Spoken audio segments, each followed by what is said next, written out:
Indra, she's been around in the community. She does a lot with the youth. She's a real mentor, and that's why we decided to honor her in the youth category as well. Christina Carr. We're giving Christina special recognition.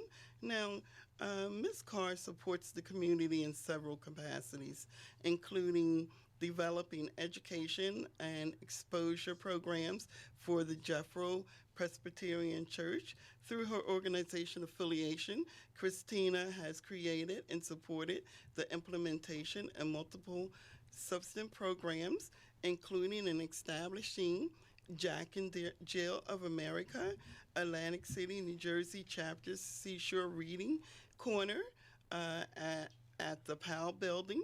Also, as a committed community leader, Ms. Carr serves as the Vice President of Jack and Jill of America. She also is a member of the Links Incorporated in Atlantic City. She's the second vice president with that as well. Yeah. So also Avazar, which used to be called the Women's Center. I'm sure you're familiar with that. But again, Christina, she has a lot going on, and she deserves this special recognition as well. If people want to buy tickets or get ads, who they get in touch with? What is the contact point for them? Okay. So in order to, we really, the activity is really picking up with the ads. And so I'm going to say, if you're interested in ads, you can contact me, which my number is 609-338-2383. Again, that's 609-338-2383, and you can send them in to the email address, which is hwswcw@gmail.com. I'm going to give you that one more time, hwswcw@gmail.com. And then we have certain categories of the ads that you can actually purchase. I have to say our premium ads went really fast, and I still have people trying to get the premium ads because they're a hot item. Okay. A lot of people want to get their ads in the paper and in our journal. We also have the color ads, which is $150, a full-page ad, and that's an 8x11. It's not a small ad. We have the black and white ads, which are $100, half-page $75, and the quarter ads, which are $50. Well, thank you very much, Rosie. You're welcome. I hate to cut you off, but we're coming down to the final minutes of our show. Thank you so much. You're doing a tremendous job. And as I said before, this is going to be the biggest and the best breakfast in our history. It certainly is. And I thank you for all your hard work. For those people who live in Atlantic City or have friends or neighbors or acquaintances in Atlantic City, please vote no on Tuesday, March the 31st. On the change of the form of government. We want to go ahead and not go back, so we ask you to respectfully vote no on March 31st. Yes. Come to the census program on Tuesday, March the 26th at St. Augustine's, 1709 Arctic Avenue in Atlantic City, as the NAACP National Convention is coming to Atlantic City in 2022. Yolanda, Rosie, I think we need to put a big clock, a countdown clock, and start counting down to 2022. Yes. For Atlantic City. We are so excited about that, and we thank all of you for the support that you gave us in making this a reality. And Atlantic City is going to be well served. For those of you who missed most of the show, we encourage you to tune in next week. We will be here Tuesday at 5 o'clock on WEHA 88.7 FM, 100.3 FM for your NAACP Speaks. And we are proud to have our co-host, Yolanda Melville Esquire, our hardworking breakfast chair, Rosie Segura. And we will be back here next week on the NAACP Speaks. When we fight, we win. When we fight, we win. And when we fight, we win. Yes.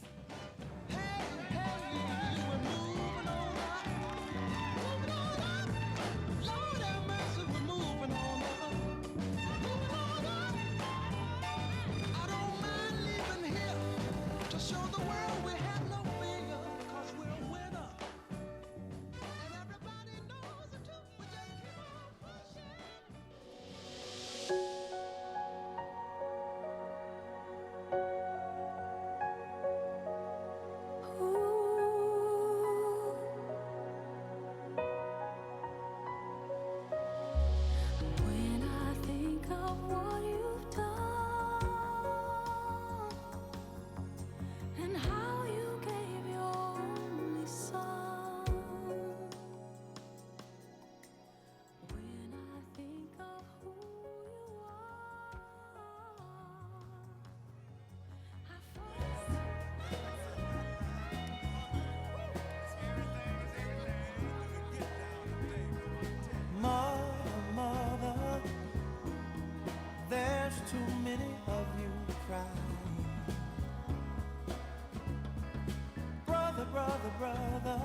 there's far too many of you dying. You know we've got to find a way to bring some loving here today. Yeah. Father, Father, we don't need to escalate. You see, war is not the answer, for only love can conquer hate. You know we've got to find a way. Good evening, South Jersey. You are listening to Side Pieces with Susan Korngut and my main man, Pastor Willie Dwayne Francois, calling in. We're getting him situated, but hope you guys had a good week and you're hanging out during the quarantine. And if you stay tuned, we're going to ask you to call in a little bit. We have a giveaway, something to help you guys out. Anyone who's struggling, anyone who's worried about being off work, we got a little surprise for you. Is Pastor Willie on the phone? Pastor Willie. What's up, Susan? We miss you here in the studio. What's going on? Yo, just living, trying to self-quarantine, trying to take care of myself, practice social distancing where I can. You know, the same thing the rest of America's doing. Yeah, how are you there? Or did you have to travel on a plane? Susan, let's talk about Are you this. home in Let's not bed? talk about this. Come on, man. You're home in bed, aren't you?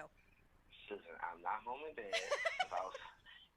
I don't even know what that even feels like to just be at home in bed. But I'm not going to share. I'm not sharing where I am because I don't want those wonderful people at the Mount Zion Church to be like, Pastor, how you going to tell us to stay inside? You're not inside. So I ain't doing that. What I'm doing is I'm on the radio with my main homie, Susan. I love you. Talk about what we need to talk about. I believe what we were talking. What the word you were looking for was fiance, but that's fine. Anyone who doesn't know that we're engaged, you need to tune into a couple of shows ago. It's like The Bachelor. We don't have time to catch you up. You're going to need to listen for yourselves. Go back and watch the episodes. But the bottom line is, Pastor and I are engaged, and we're very excited because in lieu of an actual engagement present from Pastor Willie and myself to each other, we are going to give you, the listeners, a chance to win a present that we have here for you guys. We're really excited, and we'll get to that in a little bit, but something just to help take the stress off.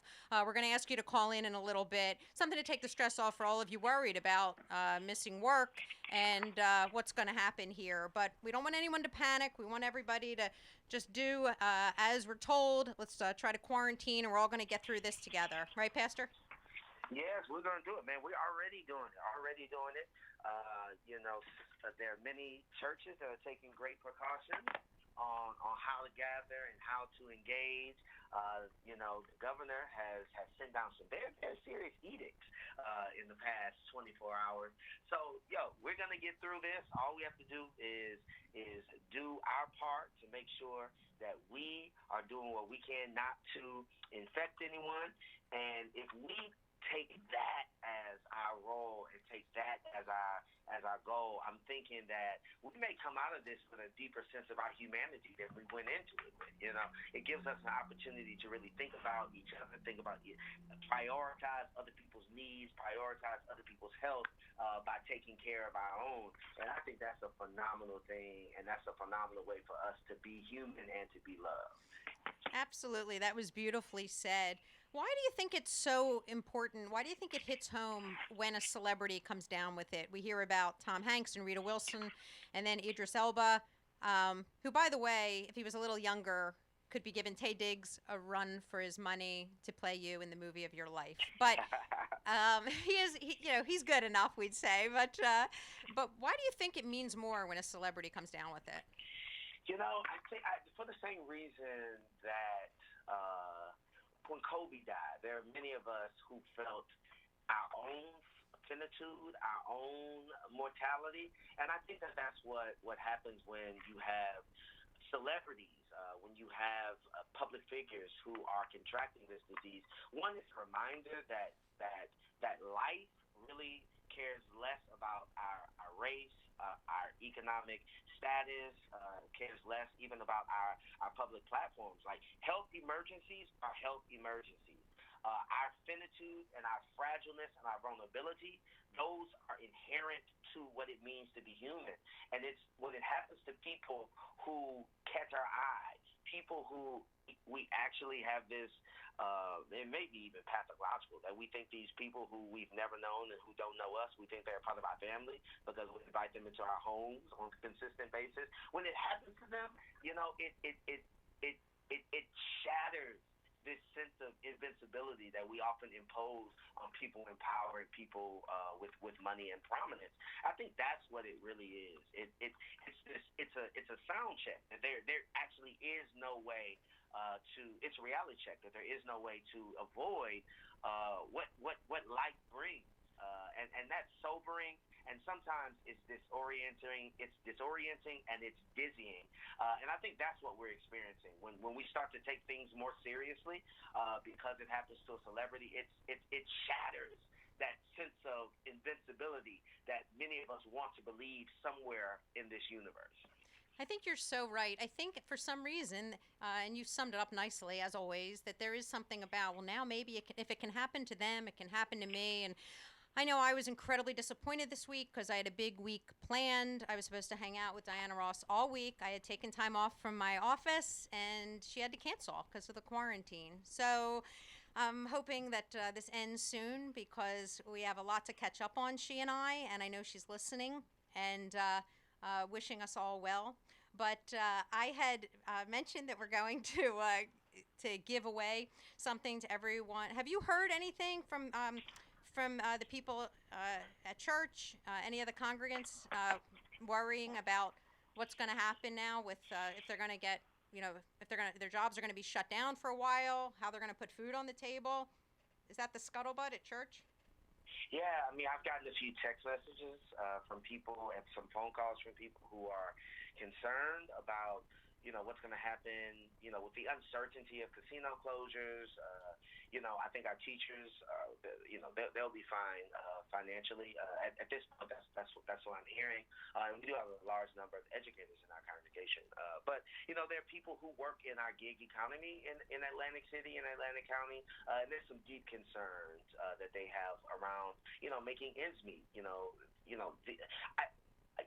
I'm just hearing people talk through the kind of anxiety around having to decide whether or not they're going to prioritize their health or prioritize their income during this crisis is deeply heartbreaking. And so I have heard those tales. Right now, everything's just up in the air. We don't know what kind of bailout the American people are going to get. We don't know what the state is going to actually do to protect our wages. What we know right now is that things are closed. What we know right now is that you should go home at a certain time and not come out. And that creates a lot of anxiety because while we've received these edicts on what we can't do, we really haven't heard anything about how New Jersey workers and American working people are going to be protected during what is the most unprecedented health crisis in my lifetime and probably in most of our lifetime. So I have heard those stories. I've also heard stories from people in our congregation who deal with chronic depression, and to be isolated, to not be able to come out, to not be able to go to church, to not be able to get out of the house is frightening to them as well because of the ways they believe that can trigger and deepen and exacerbate their feelings of depression. So there's a lot going on here, from anxiety around finances and economics to anxiety around just sheer loneliness and alienation that we're going to have to as humans, going to have to figure out some answers to while we weather this. I think you're right. It's a sobering reminder, too, that we're all in it together, and maybe some of us need that. When I left the office last night, we're on a curfew, 8 o'clock, and, very few cars on the street. It was reminiscent of 9/11 when there was no air traffic. Yeah, I can imagine. So if we can do anything to help anybody who's worried about how you're going to make it, I am happy to tell you that right now we're going to give away, drum roll please, do we have a drum roll? No, I'm getting looks. There you go. That's good enough. I will take it. We are going to give away, get ready, a $50 gift card For 50 bones, 50. for the first person to call in, 609-641-8870. Again, 609-641-8870. But you have to call in and say, we love Side Pieces, we love Susan, Pastor Willie, and Diana Ross. So again, you got to call in 641-8870. We love Side Pieces, WEHA, Pastor Willie, Susan, and Diana Ross. So give us a call, and please, please, let's limit this to somebody who's off work or somebody who could really use this. I don't want to hear anybody calling in who is, let's see, I don't know, Pastor. Who do you think? Somebody who, I'm going to ask Miss Ross to not call in. I'm going to assume she has provisions. What do you think? Yeah, I'm assuming that. So, yeah, I'm gonna assume that. I'm gonna assume that Miss Ross is gonna be fine throughout this. Although you can call, and you have to press 1. You're going to be prompted when you call. You got to press 1. We're getting a call. If this is Diana Ross, I'm not going to be happy. Really. Come on. You know you can. You know you don't need this $50 gift card, Miss Ross. Come on. Yes. Hi, I'm calling in for the, contest. Hello. Thank you so much for calling. What is your first name? Victoria. Hi, Victoria. This is Susan. Thanks so much for calling in. How are you? I'm well, thank you. And yourself? I'm good, thanks. Would you mind telling everybody you love Side Pieces, WEHA, and Diana Ross? Yes, I love Side Pieces, Diana Ross, and WEHA. I love it. Thanks so much for Good, calling in. good. Tell us about how, what's going on with are you quarantined? Are you working? No, I'm not quarantined, but I have all faith in God. I'm not worried about anything because God has the final say in all things. And for us Christians, we know that our trust and our hope is in Jesus Christ, and we need not worry if we trust in Him. We still want to be, do everything in decency and order, but we don't have that, that overly concern because we know God will take care of us and make everything all right. And if you trust in Him, that falls under you too. Oh, beautiful. Absolutely. Pastor, would you like to say anything to Victoria?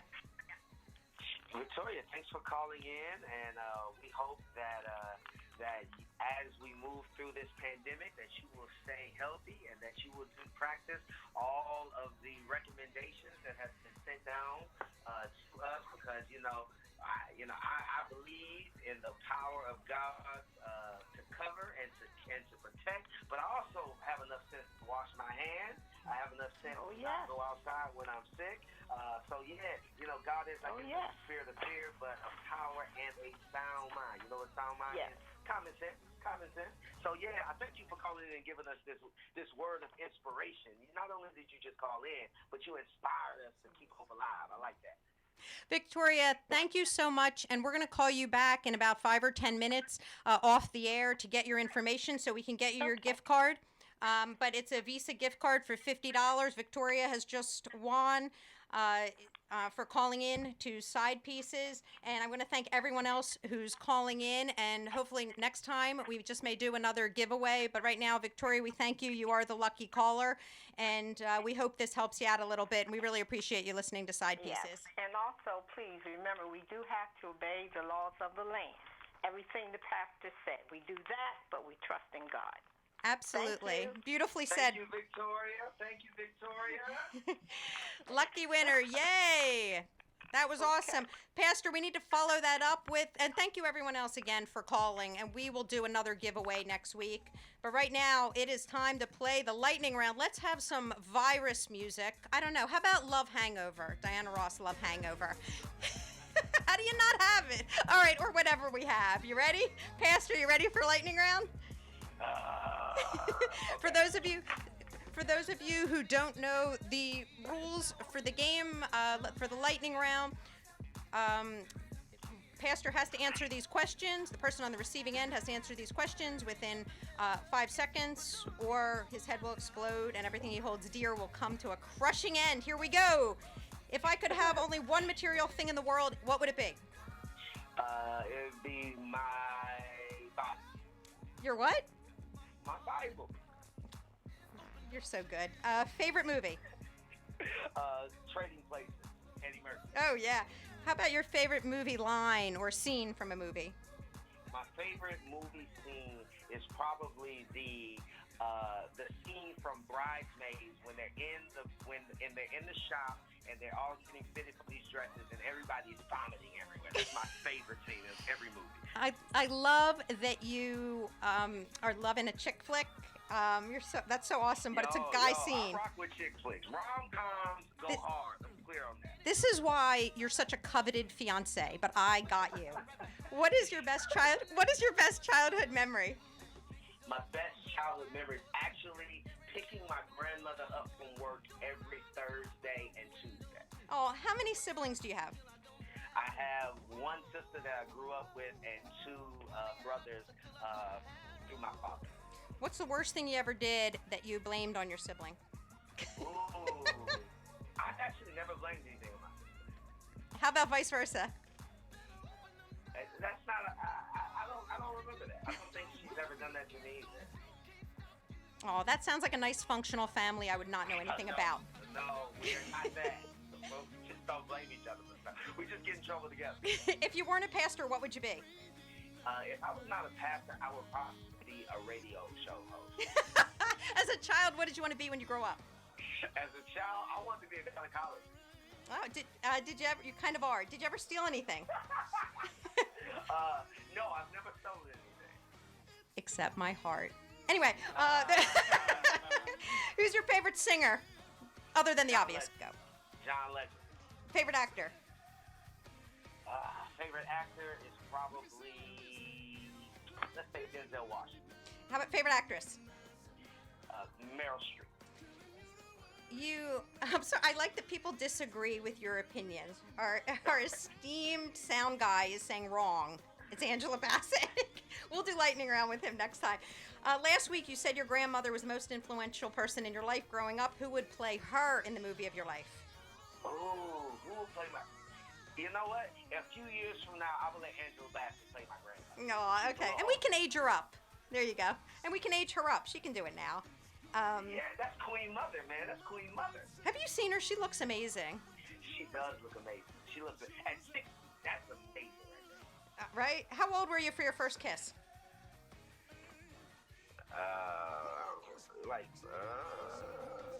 Young. What's the name? You can just give a first name of your childhood crush. My childhood crush, my childhood crush, her name was Jessica. And final question, where can I find Jessica to beat her up? No, I'm just kidding. Final question. Final question. What's the one thing you say you do to stay so hot on the daily? Sing. Did you It say keeps me young. Singing keeps me young. beautiful? And that is how you play the lightning round with Pastor Francois. But I have a serious question for you. Uh-huh. When we were playing last week or the week before, you said that Barack Obama was the most overrated politician. Yeah, and I love Barack. And so why is he overrated? You know, I think that I wanted more from the president in terms of his race-conscious policies. And, you know, the temperament of President Obama was, I'm the president of all America, not black America, which is fine. But at some point, we need to think about what does reparative politics look like, what does reparative economics look like. And I don't think that the president did enough to score up with that. That's one. The second thing is I think that governing actually pushed the president to the right some. When he finished his presidency, he was a moderate for all intents and purposes.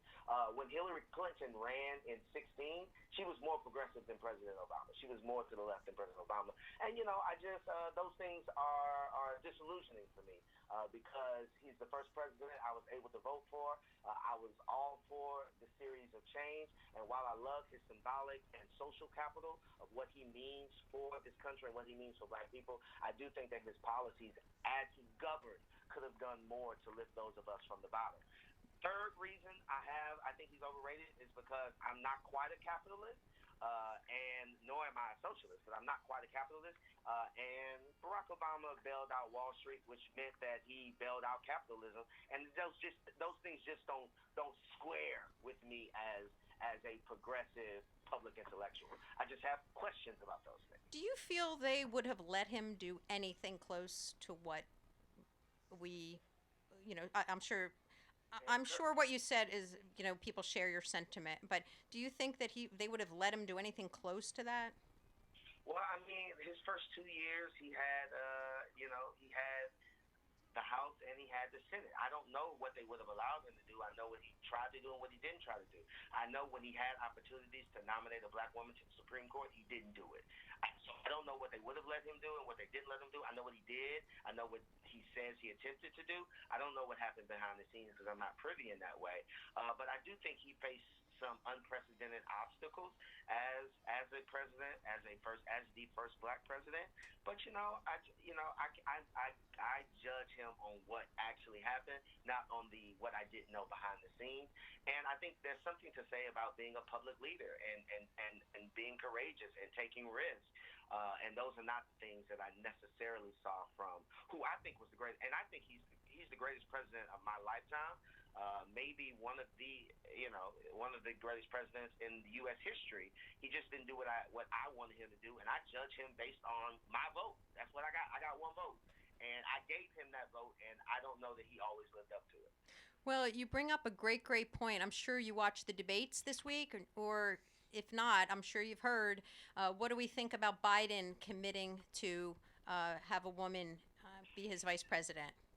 I think that was a missed opportunity for Bernie Sanders. He fudged on the question. I think Biden gave us the obvious answer. The obvious answer is we should nominate a woman from the Democratic Party to be its vice president. This shouldn't even be debated. The debate should be whether or not the person is under 60. The debate should be whether or not the person is non-white. The debate should be whether or not the person is a politician or comes from the community organizing sector or comes from academia. Or, those should be the questions. The question shouldn't be whether or not a woman should be nominated as the vice president of the most progressive party in the history of our country in this moment. Like the fact that Bernie Sanders, who, I can't accept that at this point. Biden did the right thing. I'm glad he did it. Bernie missed an opportunity. Because he did not commit. Not only I thought Biden missed the opportunity because I have friends saying that he's going to put an African American woman as his vice president, and I say I hope you're right, but I just don't think that Biden is going to do it. So I guess I was 50%. My thing is, I don't know to what extent. We're in an unprecedented season of electoral politics.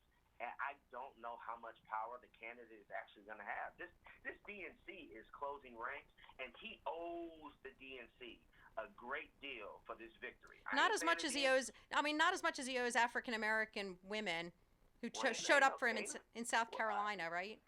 Okay, well, let's say this: the DNC, and he owes black voters. Period. He owes black voters. Period. But the DNC has a little more leverage to hold him accountable right now than everyday voters. So if I have to think about who he's going to be beholden to, it's going to be the DNC. And so I think he needed to leave it open as he did for a Latinx, for a black person, for somebody who comes from a low economic community. I think he had to leave those questions open because at the end of the day, I don't think the decision is ultimately his. I think the way his candidacy was fledgling and deteriorating by the minute, he has to pay some folk back. It just ain't no question around. There's no question around that. And part of that is the establishment of the DNC and black voters. I'm just not sure how much pressure everyday voters can put on him at this point in terms of how much pressure the DNC can put on him to get a candidate. You are listening to WEHA Side Pieces on We Have Gospel, WEHA 88.7 and 100.3.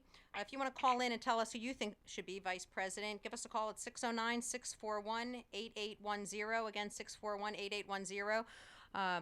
But we will continue to discuss this and come up with who we think would be a good vice president. I'll tell you, if he's thinking electoral college wise, you got to think Congresswoman Val Demings of Florida. I think Congressperson Demings. I actually had an opportunity to. It was short lived, but we were a part of an anti-gun violence movement together. She was one of the. I was working with some pastors out of Florida, and she was one of the congressional point persons for that. And I'm a big fan. I think she did a phenomenal job impeaching 45. Really prosecuting the case for us as a former law enforcement person. I think she's a great option. I think Kamala's a great option. My thing is, I think Kamala actually offers something that Representative Demings and what Stacey Abrams does not, and that is a bridge to the left. And Biden is a moderate candidate. And we have to also think about how do we bridge this party how the Democrats bridge the party if they want to win. And I think, Bernie's supporters have a history of not voting after he's out. That's just what it is. It's not just they vote third party. They just don't come back to the polls when he's out. Many of them probably haven't voted, and I was a 2016 Bernie supporter. But I did vote. I ended up voting for Hillary. But, I question is, how do we bring this party together? And I think Kamala, who represents part of that left wing, I think she offers something that Elizabeth Warren, Val Demings, and Stacey Abrams does not, in terms of her positioning ideologically. Well, she was my pick, and I thought she was brilliant. The media didn't give her enough attention, and I probably have a lawyer bias. But you think she is more of a bridge to the left than Elizabeth Warren? Yeah, I think so. Because I think Liz is still missing.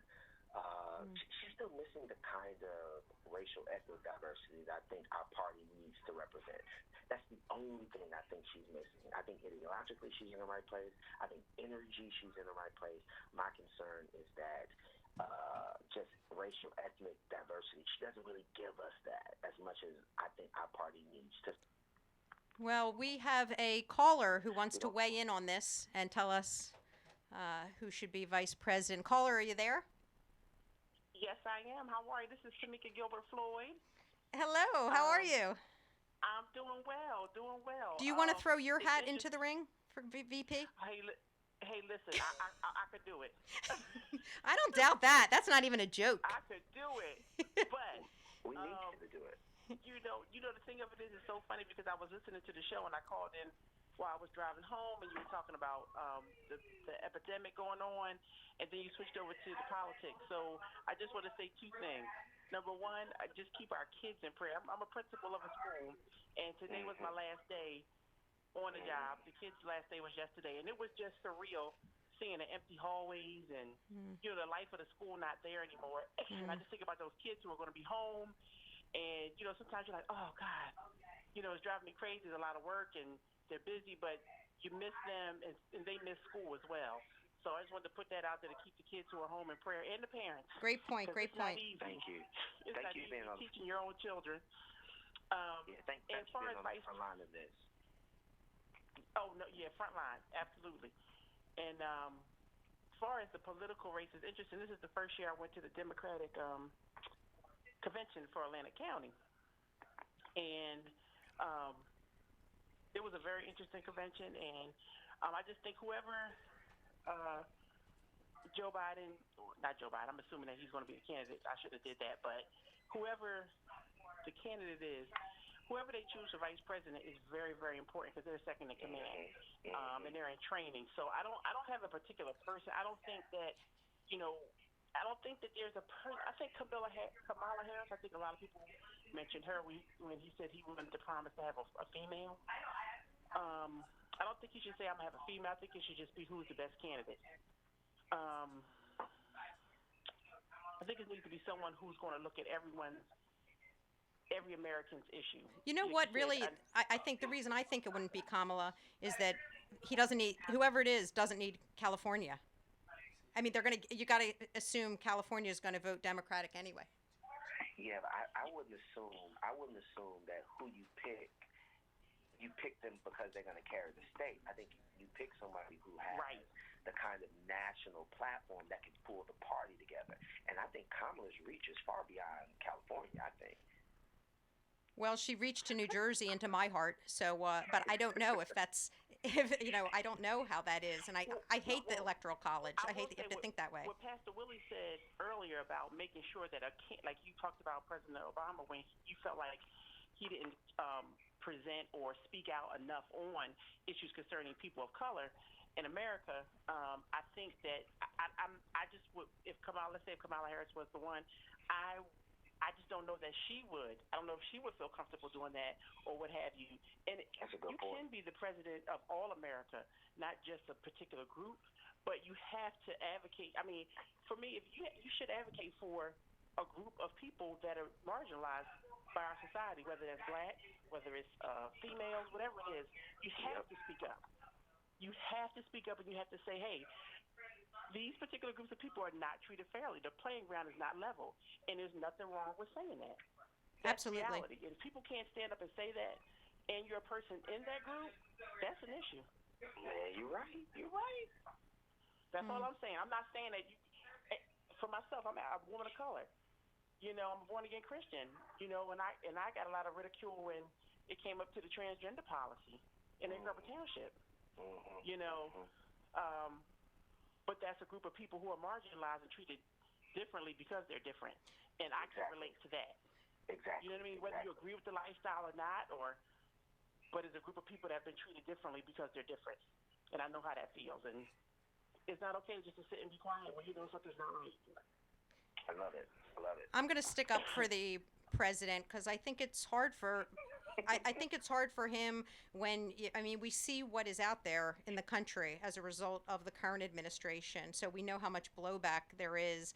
And I know he had a tough time, and I bet if he was here, he'd say how his hands were tied, and he probably would have liked to have done plenty more. Don't you think? Oh, I love President Obama. Are we talking about President Obama? Yeah. What do you think about... I think he did a lot for it. I think he did a lot. I just think it was one of those uncharted territories. And I'm just going to say this and put this out there. I think there are times when people of color who are put in the position of power, even though we're in this position of power, we tend to at times forget that, okay, you know what, this is not 1816, I'm not a slave. This is not, 1960, there's not, the civil rights move, has already come. And I don't have to ask for permission. Tamika, what is your opinion of the current administration, I don't want to say his name, proposing to give every American $1,000? Is it a smokescreen? Let me say this. I believe that there are opportunities to help people, and you can take them, and your intent for doing it, that I'm not sure of. Sometimes people, it's. See, listen, it's voting season. So when voting season comes, everyone wants to vote. So do I think that the $1,000 for each person? I think that'd be amazing. That'd be awesome. If it comes to fruition, we'll see. Tamika, thank you so much. Go ahead. Yeah. Give it to me, but don't remind me that you did it all the time. Right. You can't buy a vote. And by the way, you already took it.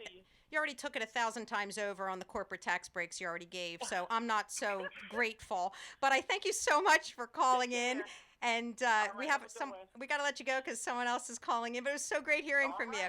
No problem. Keep listening. Thanks. Hi, you're on the air with Pastor Willie and Susan. And maybe not. Caller, are you there? Yes, I am here. This doesn't sound good. This sounds like nothing but trouble.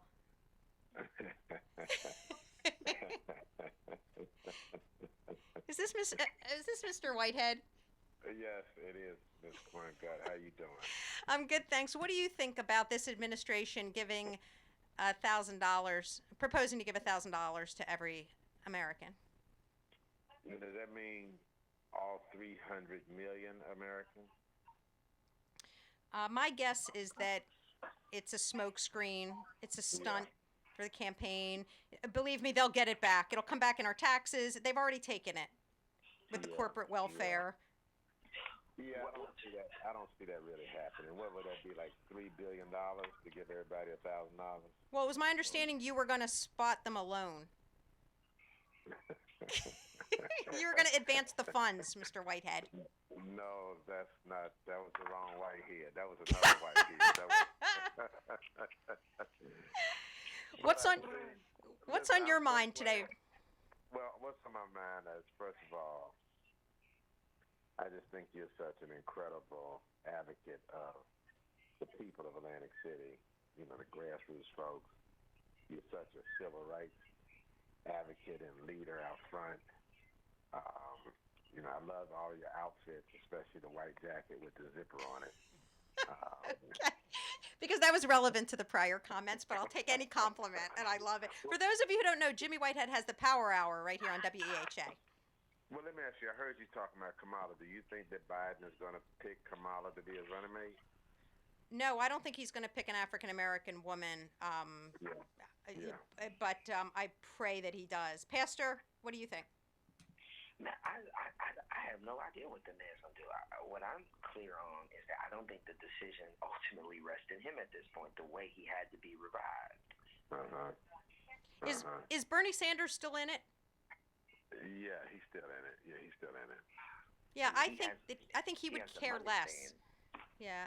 I think that he would care less about what the DNC has to say about his running mate. How come you know? Yeah, I tend to agree with you.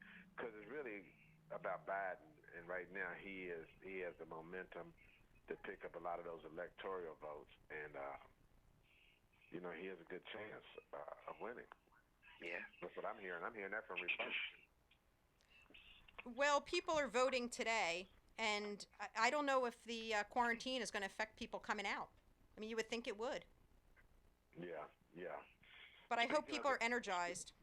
Well, speaking of the quarantine, do you know any special activities going on to help around Atlantic County or Atlantic City with seniors and homeless and the poor communities? Have you been hearing about anything going on? Pastor, did you want to take this? I just know of, if you go on Facebook, there are people who are, off the top of my head, I can't think of an organization, but there are links to get people help during this time. Yeah. Well, I'm engaged with some discussions with Washington, D.C. about putting together a multi-city project to deal with testing and some other stuff with coronavirus. Atlantic City, Washington, D.C., North Carolina, South Carolina, Virgin Islands, and Los Angeles. So if this comes to fruition, I would love to work with you and the pastor, because some of this has got to be faith-based grant funding. So there may be an opportunity for us to do good and do well together. Absolutely. Jimmy Whitehead, Let's do it. thank you so much for calling in. We love you, Susan. Keep doing what you're doing, and Pastor, we love you too, and thank you both for working together. Our producer, Lisa Diane Hall. Our producer, Lisa Diane Hall, is here. Jimmy, if you want to give her a shout out. Well, I just love her. She's fabulous, and if it wasn't for her, none of us wouldn't be here. So, what's more fabulous? For everything you do. Absolutely. What's more fabulous, Lisa Diane Hall or my white jacket? The white jacket. I'm sorry, Lisa. The white jacket. If anybody, I love y'all. Have a blessed day. Bye, Jimmy. Okay. Ciao. Mr. Whitehead and I met on the campaign trail last week. I also want to give a shout out to Deacon Hawks. And again, you're listening to Side Pieces here on WEHA. We have Gospel 88.7, Christ-centered, community-focused, listener-supported. We have gospel. We want to thank everybody for tuning in. Pastor, what are you looking forward to this week? I am looking forward to Sunday. Sunday we're going to pilot online worship for Mount Zion, and so I'm looking forward to playing with that. Oh, great. Well, we're very excited, and we want to encourage people to wash their hands. Don't go out in large groups. Really pay attention. Unfortunately, we have to cancel our on-site experience for the next couple of weeks just to keep people safe, because we don't know how to not hug, not shake hands at Mount Zion. I learned that on Sunday. We ain't trying that again. We're going to pilot this on Sunday. I'm looking forward to seeing how that's going to go, man. Keep people safe. Yes, and again, we want to congratulate Victoria for being the winner of our Side Pieces giveaway, our $50 gift card. And we hope you all tune in next week because we're going to have something else special planned for you. And we want to thank you all for listening. And as we go out, we want to just remember we're all in this together. We thank you for listening, and we wish you an excellent week. And Miss Ross, thank you again for calling in. We promise we'll get to you next week. For this reason, a man shall leave his father and mother and cleave to his wife. The two shall become one flesh. It is clear that God has brought you all together on the occasion of your 15th anniversary. But man without God is but dust.